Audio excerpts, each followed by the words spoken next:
الحمد لله الحمد لله نحمده ونستعينه ونستغفره ونعوذ بالله من شرور أنفسنا ومن سيئات أعمالنا من يهده الله فلا مضل له ومن يضلله فلا هادي له ونشهد أن لا إله إلا الله وحده لا شريك له ونشهد أن سيدنا ومولانا محمدا عبده ورسوله صلى الله تعالى عليه وعلى آله وأصحابه وسلم أما بعد فأعوذ بالله من الشيطان الرجيم بسم الله الرحمن الرحيم ويوم نحشرهم جميعا ثم نقول للذين أشركوا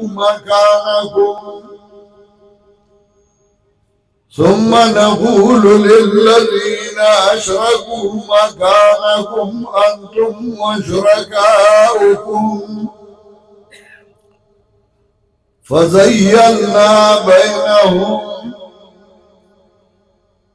وقال شركاؤهم ما كنتم إيانا تعبدون فكفى بالله شهيدا بيننا وبينكم إن كنا عن عبادتكم لغافلين.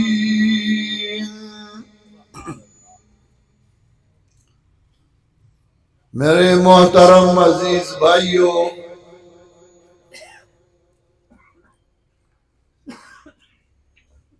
رات کا اکثر حصہ گزر چکا ہے۔ مجھ سے پہلے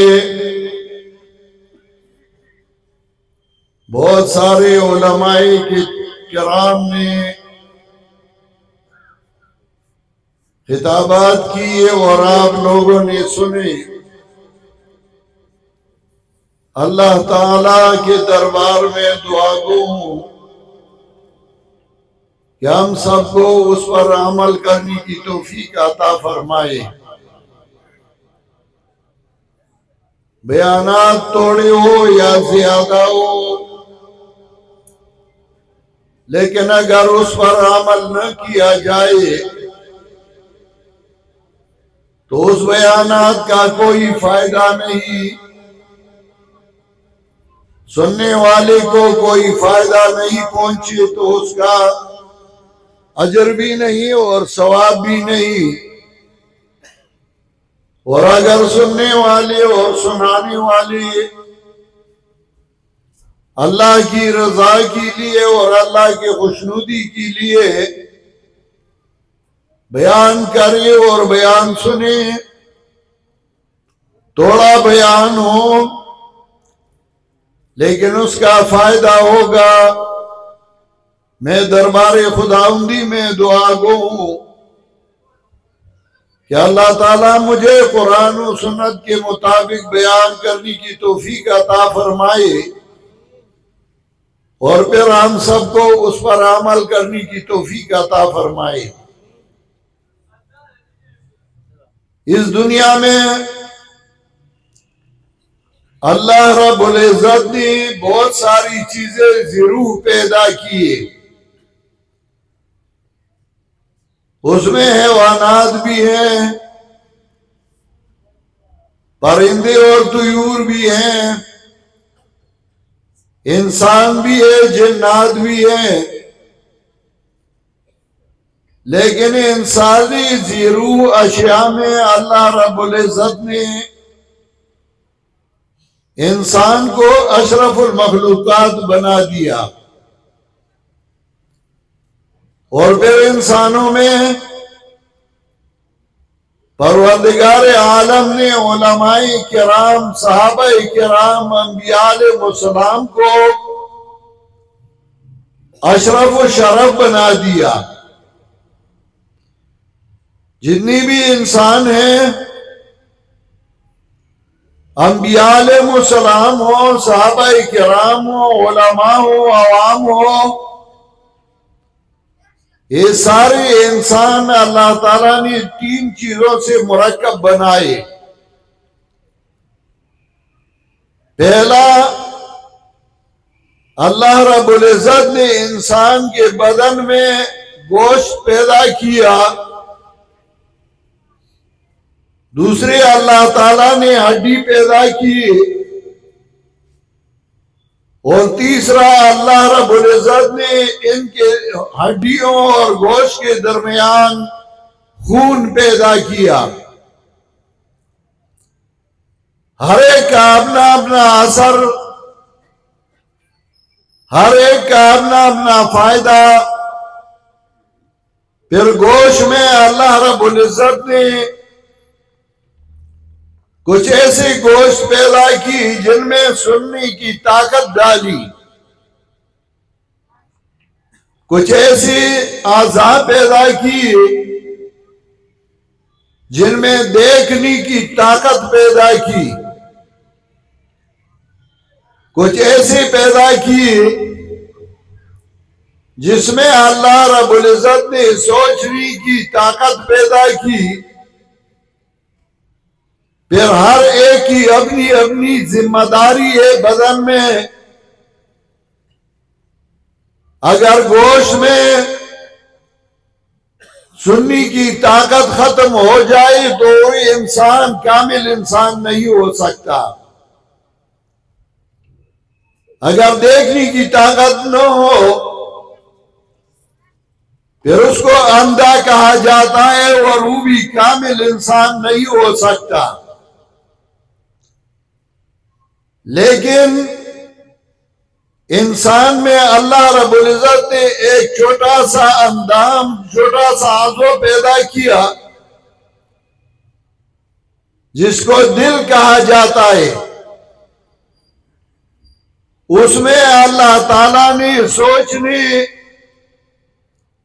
تدبر کرنے اور فکر کرنے کی طاقت اور صلاحیت ڈالی۔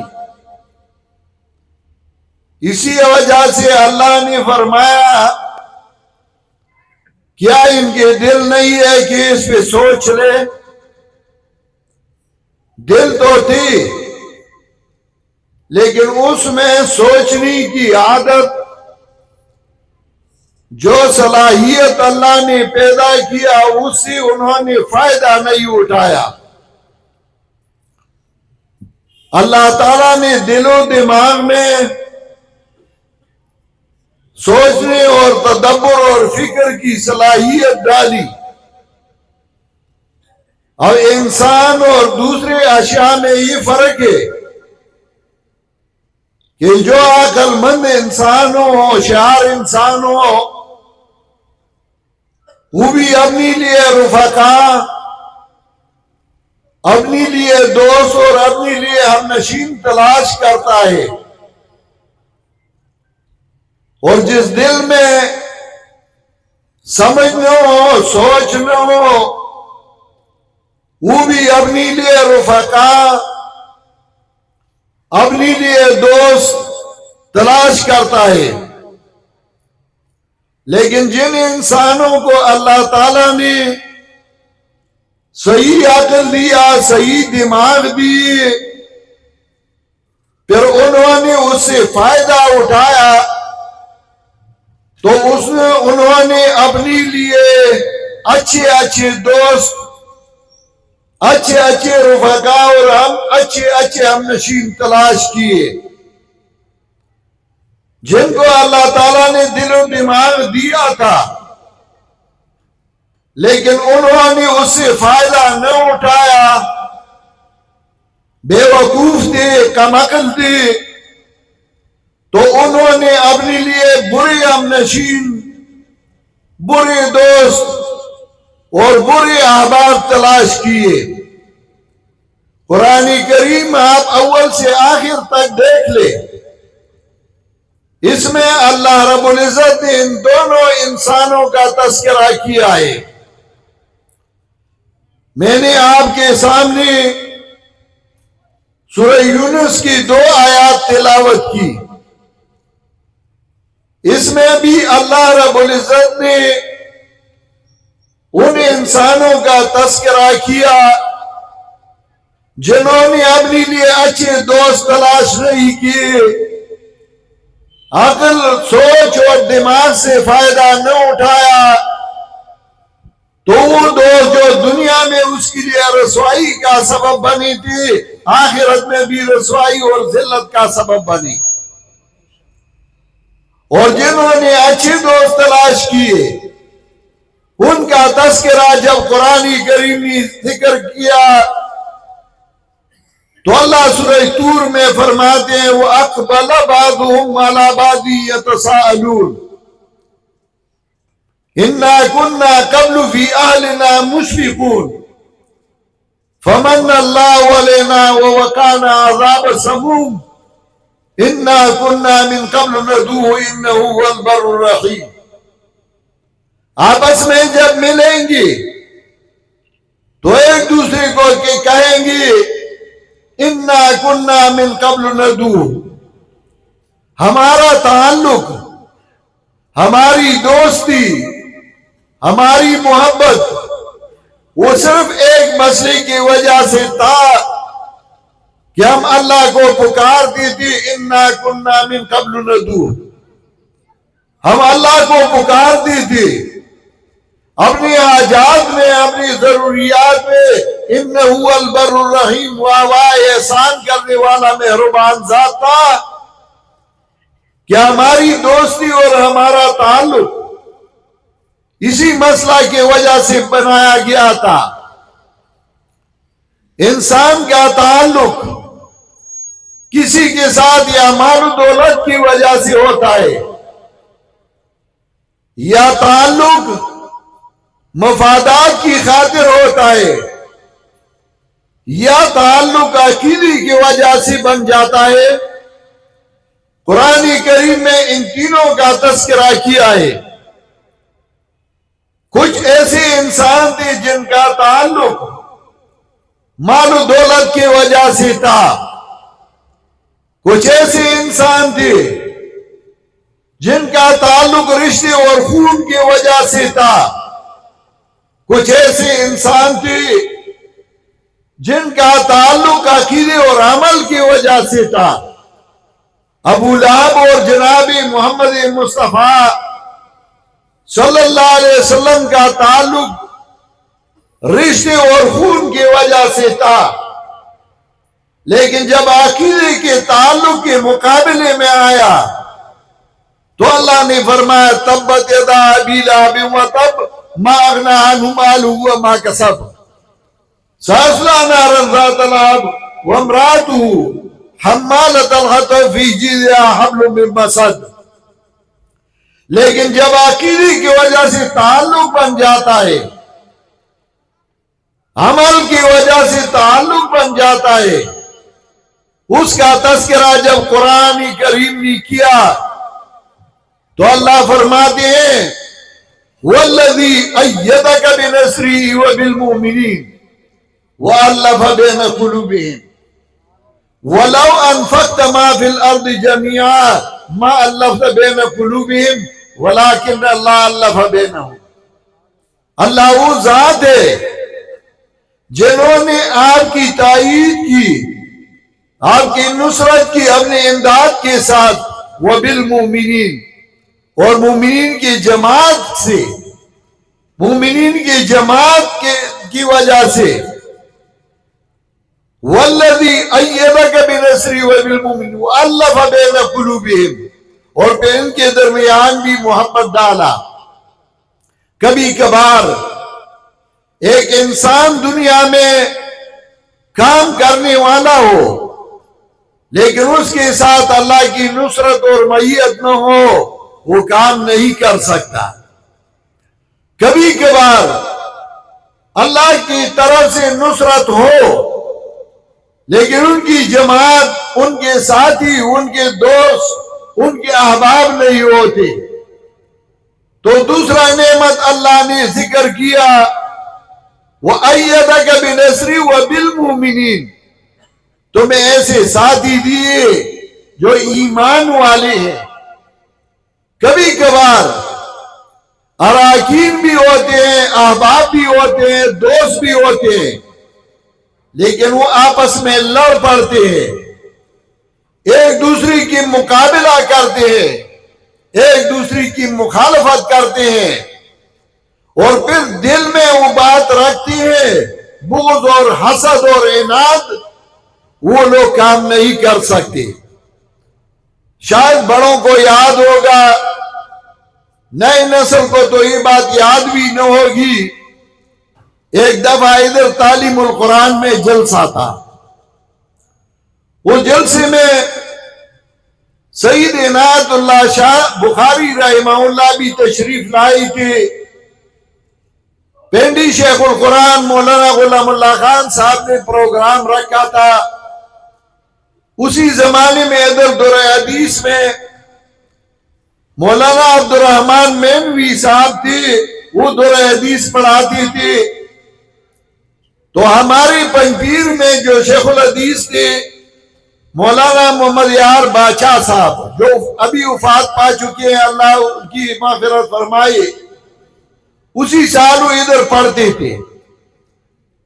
اس کے ساتھ اور بھی باجوڑ کے بہت سارے طلباء تھے۔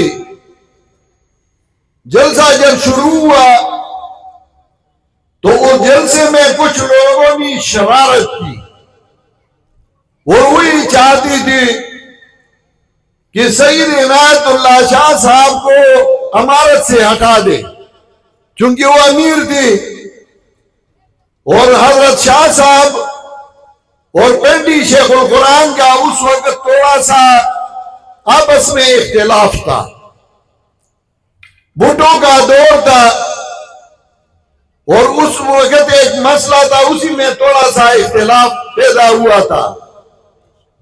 جب شاہ صاحب تقریر کر رہی تھی اور انہوں نے اسی مسئلے پہ شروع کیا تو پنڈی شیخ القرآن اللہ کی رحمت ہے ان پہ، انہوں نے حضرت شاہ صاحب سے لاؤڈ سپیکر چھین لیا۔ اور شاید بڑوں کو یاد ہوگا، جب انہوں نے لاؤڈ سپیکر کھینچا، شاہ صاحب اس کو دیکھتے رہے، حیران تھا اب کیا کروں۔ اسی میں شور مچ گیا، پٹھان طالب علم تھے، انہوں نے حضرت شاہ صاحب کو اپنے کمرے میں لے گئے۔ شاہ صاحب نے ان کو کہا کہ مجھے چھوڑ دو، آپ جائیں ادھر، جماعت میں اختلاف پیدا نہ ہو جائے۔ کچھ طالب علم سٹیج پہ آئے، کچھ ادھر کمرے میں بیٹھی تھی۔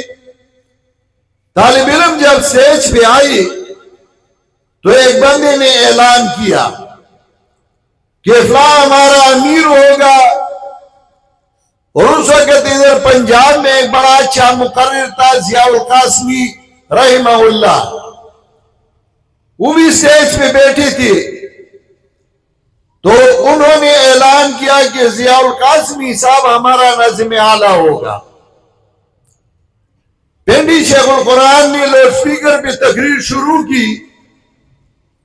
باجوڑ کا ایک عالم تھا مولوی امیر زمان، ابھی اگلے سال فوت ہو گئے، وہ بڑا جذباتی بندہ تھا، دوڑ کے آیا اور پنڈی شیخ القرآن سے لاؤڈ سپیکر چھین لیا، اور لاؤڈ سپیکر میں پشتوں میں شروع ہوا۔ پٹھانوں کو جب غصہ آتا ہے پھر اردو نہیں بول سکتے، لیکن چلے تھوڑا بہت تو بول سکتے ہیں، پنجاب والے تو پشتو ایک لفظ بھی نہیں بول سکتے۔ اس نے لاؤڈ سپیکر چھین لیا، پنڈی شیخ سے، اور پشتوں میں شروع ہوا ضیاء القاسمی زمانگا بالکل ناظم اعلیٰ نہ دے، اور زمانگا امیر فلانے دے اور ناظم امیر فلانے اور ناظم اعلیٰ فلانے. پنڈی شیخ القرآن اس کے ساتھ دیکھتا رہا کہ اب اس کے ساتھ کیا کروں، یہ کہاں سے پاگل آ گیا. وہ مولوی امیر زمان بڑا جذباتی بندہ تھا. خیر وہ جلسہ ختم ہوا، حضرت شاہ صاحب نے فرمایا طلباء کو کہ کبھی کبھار ایسا ہوتا ہے لیکن ہمارے دلوں میں جو محبت ہے وہ ختم نہیں ہو سکتا. اشاعت توحید و سنہ کے جتنی بھی اراکین ہیں ان کے دلوں میں جو آپس میں محبت اور الفت ہے وہ کبھی ختم نہیں ہو سکتا. اسی وجہ سے کہ ان کی الفت، ان کی محبت، ان کا یہ خلوص آپس میں یہ صرف ایک عقیدہ پہ ہے، اور وہ عقیدہ ہے قرآن و سنت پہ عمل کرنا، قرآن و سنت پہ عقیدہ رکھنا. قرآن کریم میں اللہ رب العزت نے ایمان کے لیے 3 شروط ذکر کی. ہمارے احناف کا تو یہ عقیدہ ہے، یہ مسلک ہے کہ ایمان بسیط ہے، صرف تصدیقی قلبی کو کہا جاتا ہے. دوسرے لوگوں کا یہ نظریہ ہے کہ ایمان مرکب ہے، تصدیق قلبی، اقرار باللسان اور عمل بالارکان سے. لیکن احناف کہتے ہیں کہ نہیں، ایمان عقیدے کا نام ہے، اور دوسری چیزیں شرط ہے اس لیے کہ احکام مسلمان اس میں لاگو کیا جائے. اگر ایک بندے نے ایمان لایا ہو لیکن اس نے اظہار نہیں کیا، عمل نہیں کیا، اس کو مسلمانوں کے قبرستان میں دفن نہیں کیا جائے گا. مسلمان ہے لیکن وہ شرط پوری نہیں. اللہ نے 3 شروط ذکر کیے. اللہ نے فرمایا فَلَا وَرَبِّكَ لَا يُؤْمِنُونَ فَلَا وَرَبِّكَ لَا يُؤْمِنُونَ حَتَّى يُحَكِّمُوكَ فِي مَا شَجَرَ بَيْنَهُمْ ثُمَّ لَا يَجِدُوا فِي أَنفُسِهِمْ حَرَجًا مِّمَّا قَضَيْتَ وَيُسَلِّمُوا تَسْلِيمًا. اللہ نے فرمایا فَلَا يَمْلِسَ الْأَمْرُ كَمَا يَزْعُمُونَ. ایسی بات نہیں جیسا کہ لوگوں کا گمان اور خیال ہے کہ ہر ایک کامل ایمان والا ہے. نہیں، کبھی بھی کامل ایمان والے نہیں بن سکتے جب تک یہ 3 شروط نہ ہو. پہلا شرط حتی یحکموک فیما شجر بینہم، یہاں تک کہ وہ آپ کو فیصلہ کن بنائے ان مسائل میں جو ان کے درمیان آئی. پہلا شرط ہے کہ جو اختلاف پیدا ہو جائے سنت کے طریقے سے اس کا فیصلہ کرنا چاہیے. غمی ہو اور شادی ہو، خوشی ہو، پیغمبر پاک کے طریقے پہ کرنا چاہیے. آج کل کے مسلمانوں سے ذرا پوچھ لے کہ تمہاری غمی اور خوشی میں پیغمبر پاک کے طریقے اپنائیے، خوشی میں، شادی میں پیغمبر پاک کے طریقوں کو پس پش ڈالا گیا ہے. رسول اللہ صلی اللہ علیہ وسلم فرماتے ہیں النکاح من سنتی فمن رغب عن سنتی فلیس منی. النکاح الف لام عادیہ لایا، النکاح وہ نکاح جو میں نے کیا ہے وہ میری سنت ہے. النکاح من سنتی، وہ نکاح جو میں نے کیا ہے وہ میری سنت ہے. نکاح تو ہندو بھی کرتے ہیں، نکاح تو سکھ بھی کرتے ہیں، نکاح تو کافر بھی کرتے ہیں، نکاح مسلمان بھی کرتے ہیں، لیکن فرق کیا ہے؟ فرق یہ کہ مسلمان کی نکاح پیغمبر پاک کے طریقے پہ ہو، النکاح من سنتی، وہ نکاح جو میں نے کیا ہے وہ میرا طریقہ ہے، فمن رغب عن سنتی فلیس منی، جسے میرا طریقہ چھوڑ دیا وہ مجھ سے نہیں۔ کیا مطلب؟ میں ان کے لیے شفاعت نہیں کروں گا۔ ایک حدیث میں آتا ہے، حضرت انس رضی اللہ تعالی عنہ جس نے رسول اللہ صلی اللہ علیہ وسلم کی 10 سال خدمت کی، اس کی بوڑھی ماں نے جناب رسول اللہ صلی اللہ علیہ وسلم کے پاس لایا کہ میرا بیٹا آپ کا خدمتگار ہوگا۔ کتنا خوش نصیب تھا کہ پیغمبر پاک کی خدمت 10 سال انہوں نے کی۔ حضرت انس رضی اللہ تعالیٰ عنہ نے ایک دفعہ رسول اللہ صلی اللہ علیہ وسلم کو فرمایا، قیامت کے دن میری شفاعت کرو گی؟ رسول اللہ صلی اللہ علیہ وسلم نے فرمایا ہاں۔ اس نے کہا قَالَ فَإِنَّا تَجْدُكَ، میں کہاں آپ کو ڈھونڈ لوں گا اسی دن؟ رسول اللہ صلی اللہ علیہ وسلم نے فرمایا قَالَ عِنْدَ الصِّرَاطِ، میں پل صراط کے پاس ہوں گا۔ اسے فرمایا اگر ادھر مجھے نہ ملے، پیغمبر پاک نے فرمایا قَالَ عِنْدَ الْمِيزَانِ، جہاں مال تو لے جاتے ہیں۔ اسے فرمایا اگر ادھر نہ ملے، پیغمبر پاک نے فرمایا قَالَ عِنْدَ الْحَوْضِ، میں حوض کوثر کے پاس کھڑا رہوں گا۔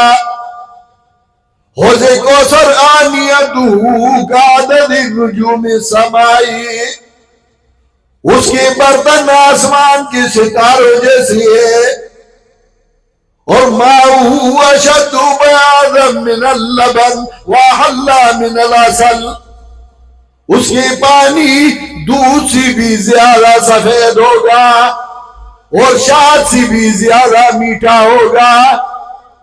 حضرت فرماتے ہیں میں پکار کے آواز دوں گا، ہلموا الیہ ہلموا الیہ ہلموا الیہ، اے میری امت والو میرے پاس آؤ، اے میری امت والو میرے پاس آؤ، میں تمہاری لیے سفارش کرتا ہوں۔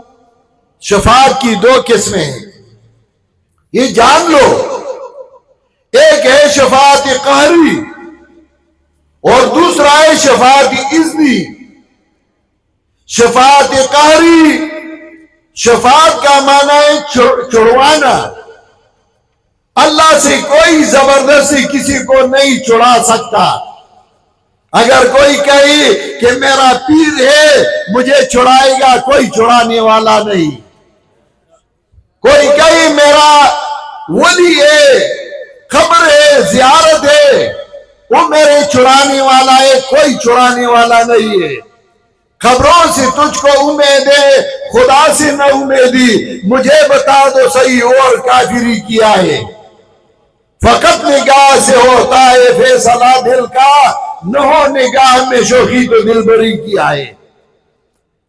چھڑانے والا زبردستی اللہ سے کوئی نہیں، اور اسی وجہ سے مشرکین کا یہ عقیدہ تھا، اور قرآن کریم نے 14 مقامات پہ اس کا رد کیا ہے۔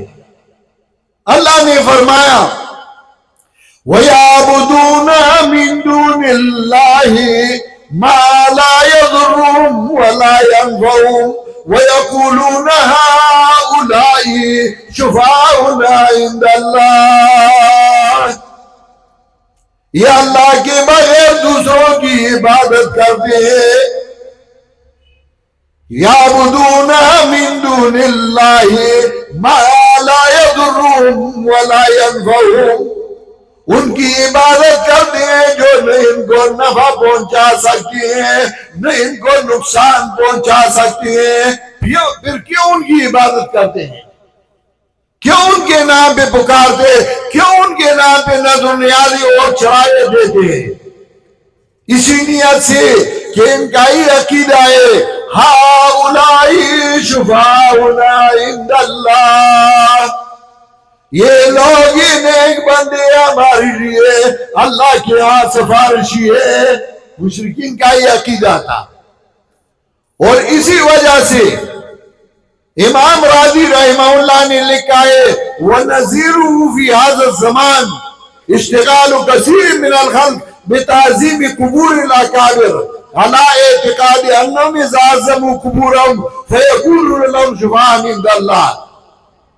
اس کی نظیر اس دنیا میں یہ ہے کہ لوگ اولیاء کرام کے قبروں پہ جاتے ہیں اس نیت سے کہ ایک بندے اور یہ ہمارے لیے سفارشی ہے۔ ان کا یہ عقیدہ تھا کہ ہمارے لیے سفارشی ہے۔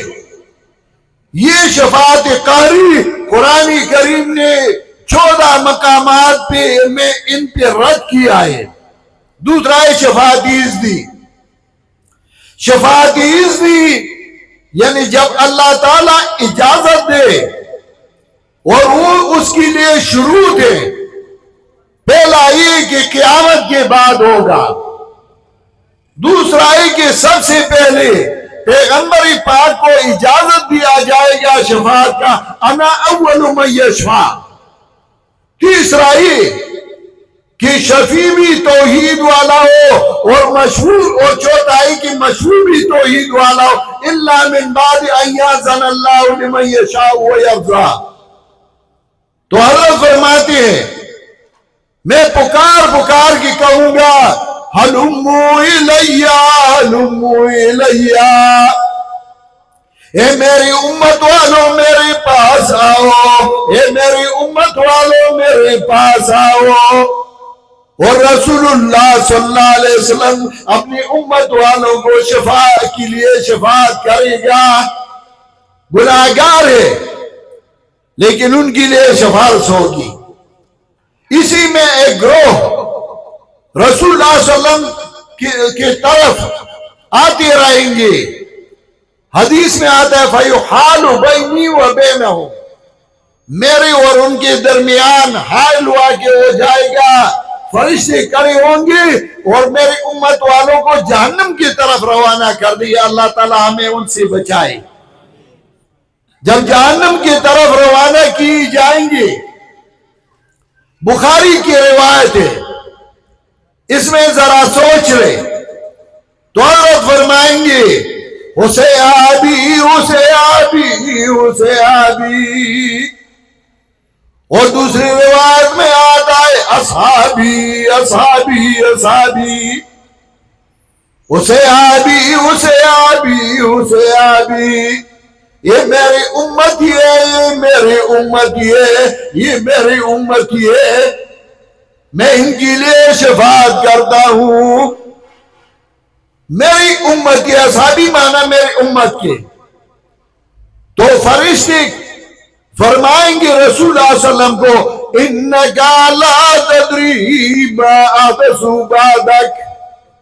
ان سے ذرا پوچھ لے جو کہتے ہیں کہ ہمارے اعمال پیش کیے جاتے ہیں، پیغمبر پہ ہمارے اعمال پیش کیے جاتے ہیں، ان سے ذرا پوچھ لے کہ بخاری کی روایت ہے، اور اس میں فرشتے رسول اللہ صلی اللہ علیہ وسلم کو کہیں گے انکا لا تدری ما احدث بعدک، اے پیغمبر پاک تمہیں پتا نہیں جو انہوں نے تمہاری دین میں نئی نئی چیزیں گڑی تھی۔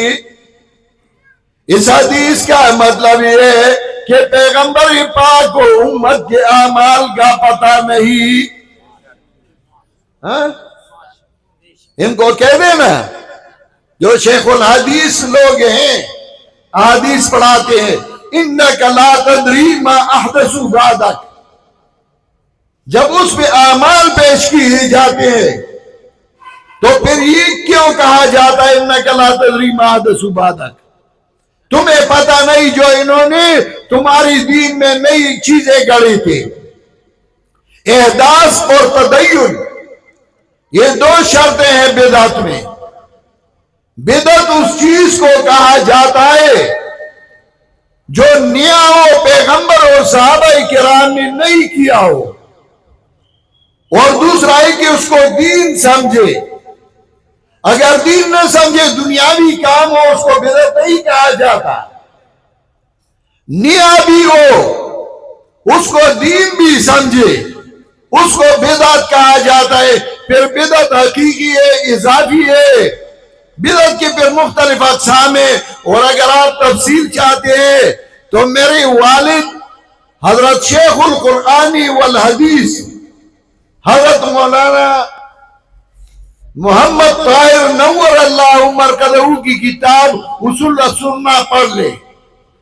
عربی میں اس کا اردو ترجمہ بھی ہو چکا ہے، اس کو ذرا پڑھ لے، تمہیں پتہ لگے گا کہ بدعت کس چیز کو کہا جاتا ہے۔ کچھ لوگ کہتے ہیں، ایک دفعہ میں طالب علم تھا، طالب علمی کا دور تھا، تو میں ملاکنڈ علاقے میں سبق پڑھ رہا تھا۔ قریبی گاؤں میں ایک مولوی تقریر کر رہا تھا کہ پنجپیری لوگ جو ہر چیز کو بدعت کہتے ہیں، اور یہ پنجپیریوں پہ رد کیا۔ میں نے اس کی تقریر سن لی۔ اگلے جمعہ کو میں اسی مسجد میں گیا۔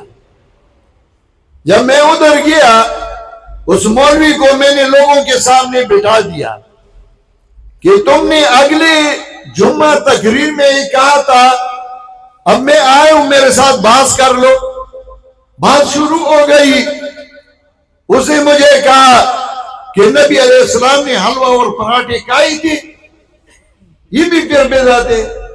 میں نے کہا تمہیں تو صرف پیٹ کی بات ہے، پیٹ کے ساتھ آپ کا بڑا تعلق ہے، پراٹھے اور حلوہ اور یہ چیز ہے۔ بڑا شرمندہ ہوا۔ میں نے کہا بدعت کا یہ مطلب نہیں کہ نیا چیز، اس کو دین بھی سمجھے۔ پراٹھے اور حلوہ کو کسی دین سمجھائے؟ تو بدعت میں دو شرطیں، احداث اور تدین۔ نیا چیز ہو اور پھر اس کو دین بھی سمجھے۔ تو جب فرشتے کہیں گے اِنَّكَ لَا تَدْرِي مَا أَحْدَثُ بَعْدَكَ، یہ بے شک تمہاری امتی ہیں، لیکن تمہاری دین میں انہوں نے اپنے طرف سے کچھ چیزیں گھڑی تھی، اپنی طرف سے دین بنایا تھا۔ رسول اللہ صلی اللہ علیہ وسلم زیارت کی، قبر کی زیارت کے لیے تشریف لے گئے ہیں، یہ نہیں کہ زیارت کے لیے نہیں گئے۔ اور دن تو دن رات کو رسول اللہ صلی اللہ علیہ وسلم قبروں کی زیارت کے لیے تشریف لے گئے ہیں۔ ہم کہتے ہیں جائیں، لیکن ان کے لیے دعا کریں اور ادھر سے عبرت لے لیں۔ یہ نہیں کہ آپ ادھر جھاڑو اپنی اوپر ملتے رہے، پتھر اپنی اوپر ملتے رہے، زیارت کی مٹی کھاتے رہے۔ یہ طریقے پیغمبر کے نہیں۔ ہم پیر فقیر مانتے ہیں، لیکن اس کا یہ مطلب نہیں کہ فقیر کو اور پیر کو الہ بنا دے۔ ہم پیر مانتے ہیں، لیکن وہ پیر جو قرآن و سنت کے تابعدار ہو، جس پیر کے اداؤں سے سنت کا ہو ظہور، جس پیر کے اداؤں سے سنت کا ہو ظہور، اس کے ہزار جان سے بندہ غلام ہے۔ جس پیر کے اداؤں سے سنت کا ہو ظہور، اس کے ہزار جان سے بندہ غلام ہے۔ جس پیر سے مرید کی عزت نہ بچ سکی، ایسے خبیث پیر کو میرا سلام ہے۔ جو مرید کی عزت لیتا ہے کہاں کا پیر بن گیا؟ آج کل لوگوں نے پیر بنائے ہیں، اور پیر نہیں، ان کو الہ بنا دیا ہے۔ رسول اللہ صلی اللہ علیہ وسلم جب یہ سنیں گے کہ انہوں نے میری دین میں نئی نئی چیزیں گڑھی ہیں، تو حدیث میں آتا ہے، حضرت فرمائیں گے فَسُخْتَ اللَّهُمْ فَسُخْتَ اللَّهُمْ فَسُخْتَ اللَّهُمْ، ان کے لیے تباہی ہو، ان کے لیے تباہی ہو، ان کے لیے تباہی ہو۔ عرض یہ کر رہا تھا کہ ایمان کے لیے ایک شرط ہے، فَلَا وَرَبِّكَ لَا يُؤْمِنُونَ حَتَّى يُحَكِّمُوكَ فِي مَا شَجَرَ بَيْنَهُمْ، اور دوسرا یہ ثم لا یجدوا فی انفسہم حرجا مما قضیت، جو آپ نے اور آپ کے سنت نے فیصلہ کیا پھر اس میں دل تنگی نہ ہو۔ اور تیسرا ہی وَيُسَلِّمُوا تَسْلِيمًا، تسلیمہ مفعول مطلق لایا، وَيُسَلِّمُوا تَسْلِيمًا، اور پھر ہمیشہ کے لیے سنت کے سامنے گردن نہاد ہو، سنت کا تابعدار ہو۔ میرے عزیز بھائیوں، ہمیں ایک ایسی جماعت چاہیے جس میں سنت کی اتباع ہو، ایسی جماعت اور ایسے اراکین چاہیے جن کے عقیدے توحید کے اور شرک سے متنفر ہو۔ ہم ڈھونڈتے تھے کہ ایسی جماعت کہاں ملے گی۔ ایک جماعت ہے جس کا نام ہے جماعت اشاعت التوحید و سنہ، اس کے دو الفاظ ہے توحید اور دوسرا ہے سنہ۔ کلمے میں بھی دو اجزاء کلمہ طیبہ میں لا الہ الا اللہ اور دوسرا ہے محمد الرسول اللہ۔ لا الہ الا اللہ میں ہے توحید، محمد الرسول اللہ میں اتباع سنت۔ ہماری جماعت کا یہ طرح امتیاز ہے کہ جس کو ہم دعوت دیتے ہیں، ہم یہ دعوت نہیں دیتے کہ ہمارے لیے چندے اکٹھا کر لو، ہم یہ دعوت نہیں دیتے کہ ہمارے لیے اونٹ لوگوں سے لے لو اور اونٹ کی ترغیب دو۔ ہماری جماعت کی یہ ذمہ داری ہے کہ لوگوں کے عقیدے کی اصلاح اور عمل کی اصلاح ہو جائے۔ ہمارا رکن بھی وہ بن سکتا ہے جو قرآن و سنت کے تابعدار ہو، جس کا عقیدہ توحید ہو اور اس میں اتباع سنت ہو۔ میں نے جن آیات کی تلاوت کی تھی اس میں اللہ رب العزت نے ان لوگوں کے تعلق کا تذکرہ کیا جن کا تعلق شرک پہ تھا، جن کا تعلق توحید اور سنت پہ نہ تھا، وہ آپس میں پشیمان ہوں گے۔ اور اللہ رب العزت نے صرف یونس میں نہیں، اللہ تعالیٰ نے یہ تذکرہ سورہ یونس میں بھی کیا ہے، سورہ الکہف میں بھی کیا ہے، سورہ سبا میں بھی اللہ نے کیا ہے۔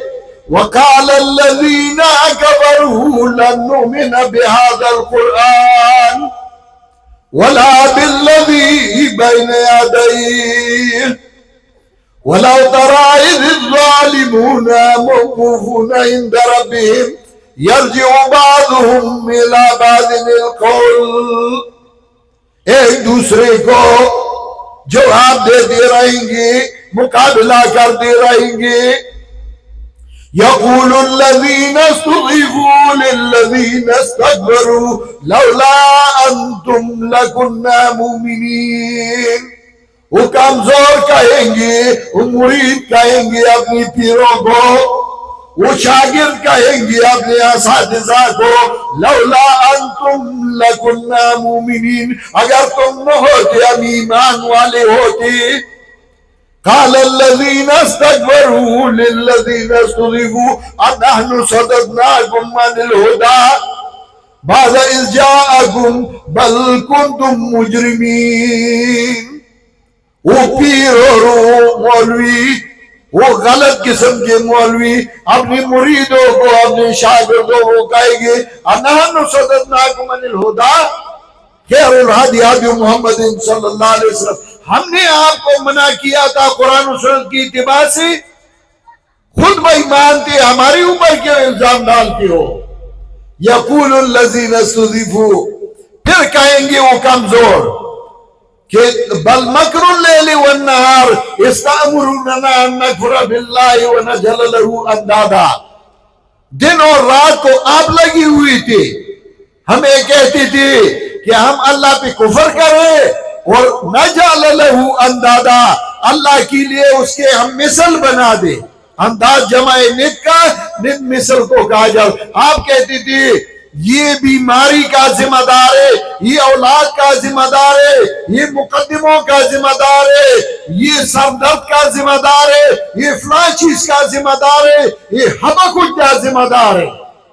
ہم ہمیں کہتے تھے، آپ لوگوں نے ہمیں گمراہ کیا تھا۔